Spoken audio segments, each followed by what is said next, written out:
دوستانو نننۍ ویډیو زموږ د عربو ښځو په باره کې ده چې عربۍ ښځې ولې کوروالی په شوق سره کوي او هیڅ نه ستړي کیږي. دغه ټول معلومات در سره په ویډیو کې شریکوم. ویډیو را سره تر اخره پورې وګورئ چې د ټولو معلوماتو نه خبر شئ. کوم ملګري چې زموږ په چینل کې نوي دي او زموږ چینل یې نه سبسکرایب کړی نو مهرباني وکړئ زموږ چینل در سره سبسکرایب کړئ او خوا کې ورسره د ټلۍ نشان ووهئ چې داسې معلوماتي ویډیوګانې درته په اسانه در ورسي. سلامونه دوستانو. عرب ښځې ولې ډیر په کوروالی کوي او عرب ولې خپلو ښځو سره هم دومره کوروالی کوي؟ آیا که د عربو ښځو ډیر کوروالی کوي نو د هغوی سړي هم دومره کوروالی ورسره کوي؟ یعنی که چېرې عربي ښځې 5 ځله کوروالی کول غواړي نو سړی هم په 1-2 ورسره کوروالی کوي. له دې غټه وجوهات څه کیدی شي؟ دغه ټول معلومات در سره په ویډیو کې شریکوم. له ټولو نه اول وجه یې دا ده چې عرب ډیر مالداره ملک دی او ډیر زیات خلک دي چې په ټوله نړۍ مس خلک دي هغه عربیان دي.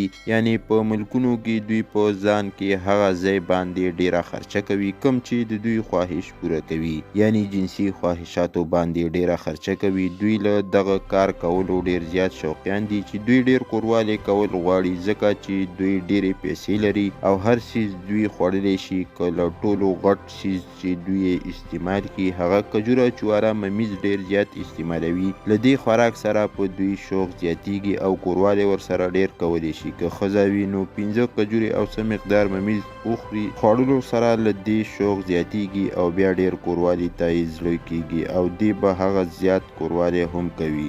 دوستانو دا وه یو معلوماتي ویډیو چې سره مو شریکه کړه. که ویډیو مو خوښه شوي وي نو لایک شیر کړئ. چینل در سره ضرور سبسکرایب کړئ. مننه کوم چې ویډیو مو را سره تر اخره پورې وکتله او د بلې ویډیو پورې جوړې الله په امان.